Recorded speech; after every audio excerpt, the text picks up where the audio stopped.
Første punkt på vores tidslinje er vikingetiden. Vikingetiden varede fra ca. år 800 til år 1050. Og det er ligesom, at oldtiden i Danmark slutter med vikingetiden. Altså det er ligesom overgangen mellem de forhistoriske tider og middelalderen.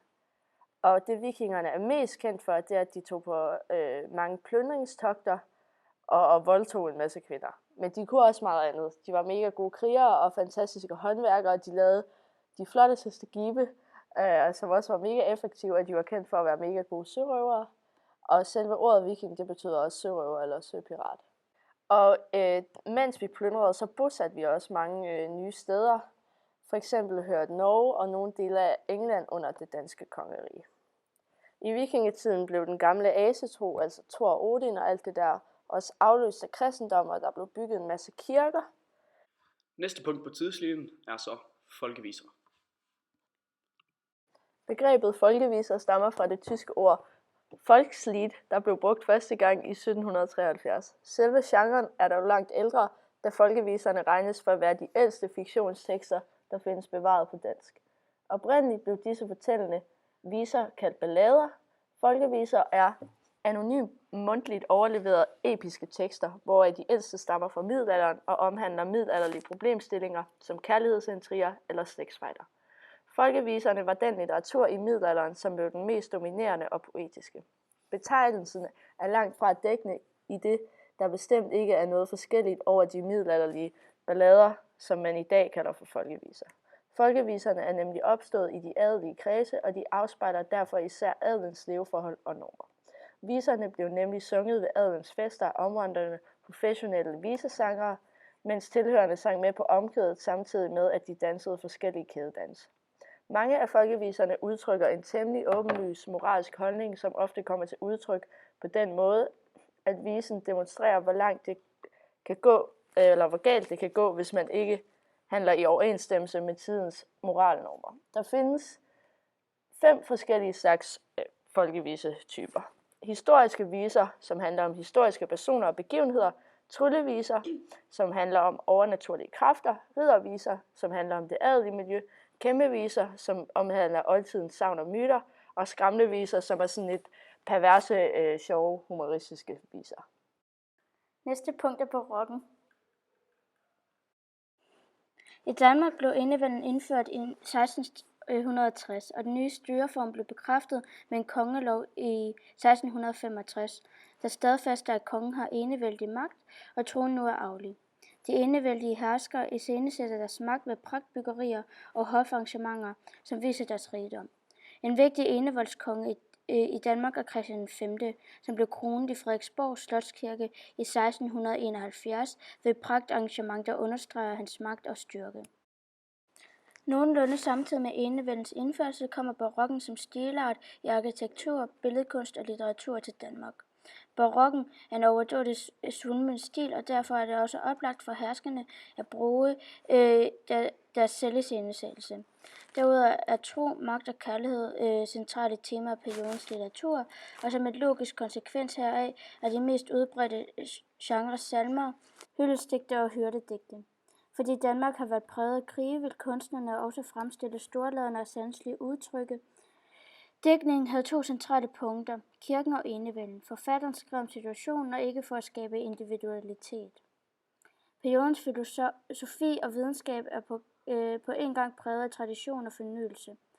Da i barokken er naturvidenskaben for sit egentlige gennembrud, blandt andet ved den engelske naturvidenskabsmand Isaac Newtons i 1642-1727. Opdagelsen af tyngdekraften. Næste punkt er så reformationen.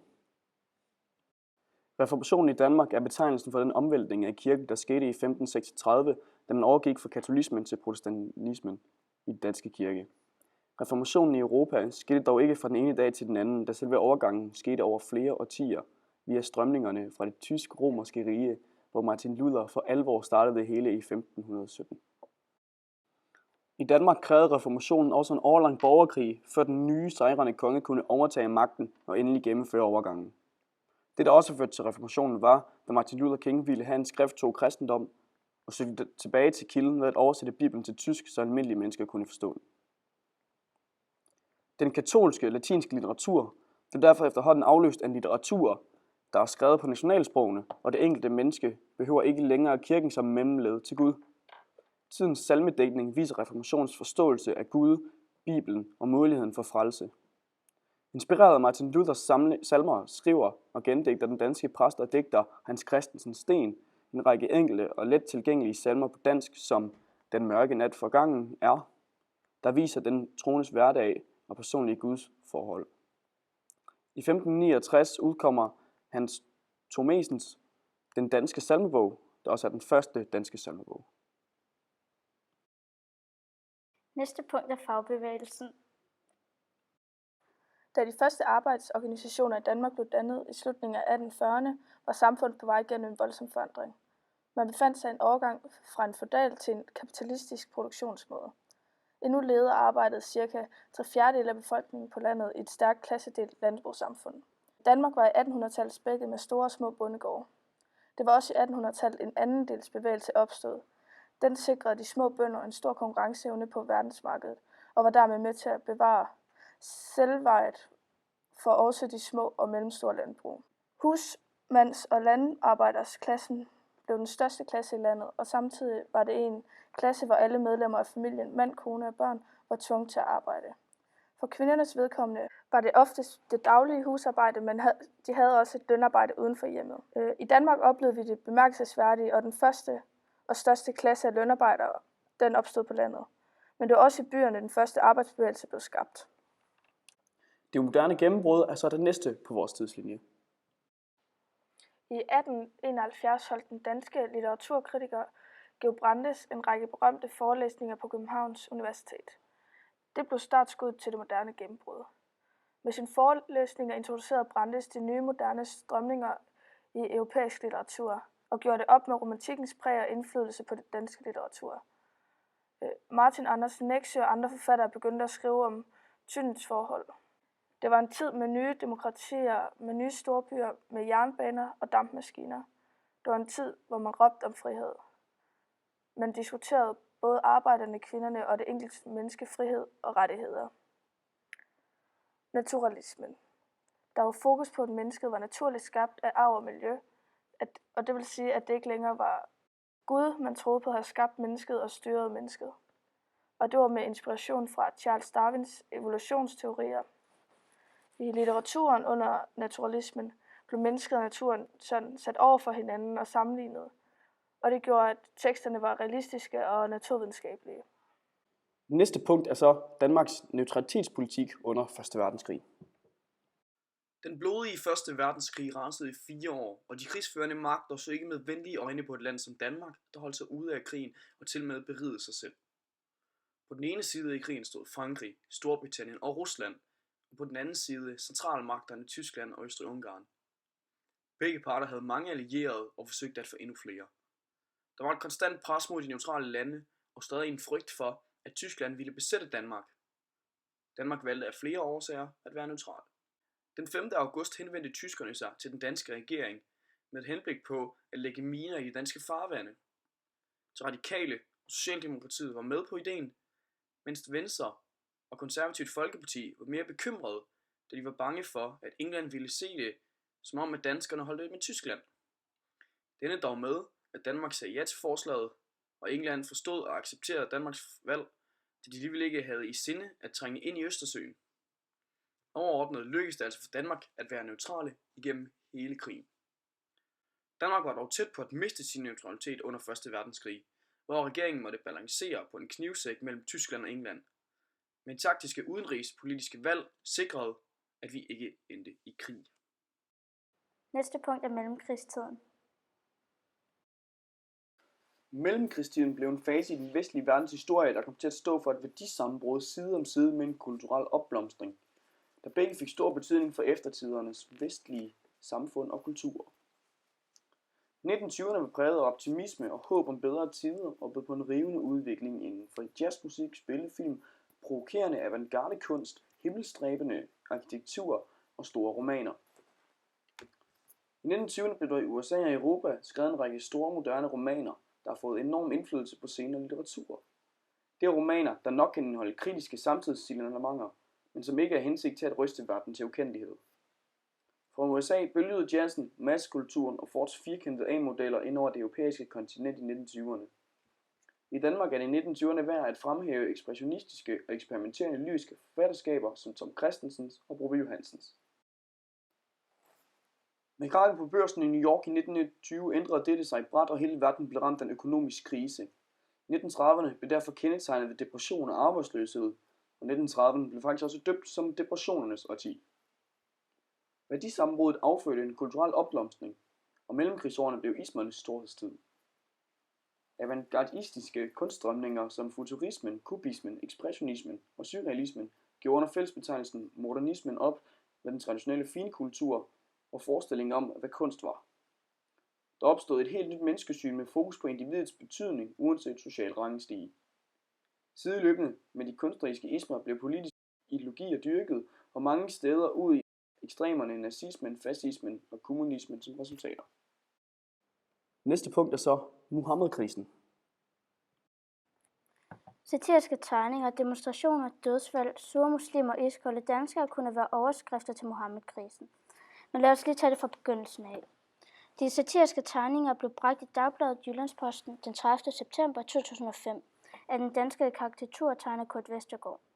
Disse tegninger er satiriske og skal give et bud på, hvordan profeten Muhammed ser ud. Den mest omdiskuterede tegning er tegningen af Muhammed med vilde øjne, skæg og en bombe i sit turban. Tegningerne gik under en artikel omhandlende selvcensur og ytringsfrihed. Muslimerne mente dog, at tegningerne var krænkende og en hån mod profeten og deres tro, da man ikke har et reelt billede af, hvordan Muhammed ser ud, og fordi der i Koranen står, at man ikke må afbilde sin Gud. Det islamistiske trossamfund forlangte en officiel undskyldning til muslimerne, og forlangte, at tegningerne blev trukket tilbage. Senere ønskede 11 ambassadører et møde med daværende statsminister Anders Fogh. Her afviste han mødet. Senere skulle det dog vise sig at bide Danmark i røven. Arabiske lande nægtede at købe fra Danmark, hvilket gik mest ud over landmændene, som eksporterede en masse varer til de lande. Derudover blev Dannebrog og dukker Anders Fogh brændt. Angreb på den danske ambassader, fordi nabolandene også udgav tegningerne, kom der også demonstrationer rundt omkring i landene, som f.eks. i Norge. Attentatforsøg mod Kurt Vestergaard og flere end 100 døde verden over rundt. Alt dette for at vise, at vi i Danmark har ytringsfrihed. Derudover er der blevet diskuteret meget, hvad forskellen er mellem ytringsfrihed og respekt mod andre trosretninger. Og dette har medført til, at vi i Danmark nu er et stort terrormål i Europa. Sidste punkt er så moderne tid. Moderne tid er fra perioden 1900 til 2000. Den moderne tid var usædvanlig med baggrund i de teknologiske, medicinske, sociale og ideologiske ændringer, som skete. Endelig var det århundrede præget af en lang række opfindelser og en skala af krig og folkedrab, som ikke var set tidligere. Første verdenskrig fra 1914 til 1918, da Tyskland erklærede krig mod Rusland. Krigen førtes mellem de allierede, det vil sige Frankrig, Rusland, Storbritannien og deres allierede, herunder Japan og USA, og centralmagten Tyskland og Østrig-Ungarn. Derudover har andre begivenheder fundet sted. Den russiske revolution i 1917, Wall Street krakkede i 1929, 2. verdenskrig fra 1939 til 1945, John F. Kennedy myrdes i 1963, og hans bror Robert F. Kennedy myrdes i 1968. Martin Luther King Jr. myrdes den 4. april 1968. Masser af begivenheder har fundet sted i løbet af det 20. århundrede, men hvad er der egentlig sket inden for litteraturen, musikken og kunsten i det 20. århundrede? I det 20. århundrede skete der ting, der fik musikken til at søge nye veje. De to store krige i 1914 og 1940 ændrede verden og skabte en dyb mistillid til det gamle samfund. Der må der være noget rivende galt med sådan en katastrofe kunne ske. Kunstnerne følte, at de var nødt til at skabe noget helt nyt, der slet ikke lignede det gamle, og kom til at passe den tid, de levede i. Komponisterne eksperimenterede med fremmede tonearter, som ikke lignede dur og mol. Claude Debussy skabte en heltonet skala, den fik musikken til at lyde fremmedartet og svævende. I dansk litteratur viser overgang fra slutningen af 1900 til begyndelsen af det 20. århundrede en tydelig tendens, et skift fra en indadvendt religiøs betonet til en ny hverdagsvendt realisme.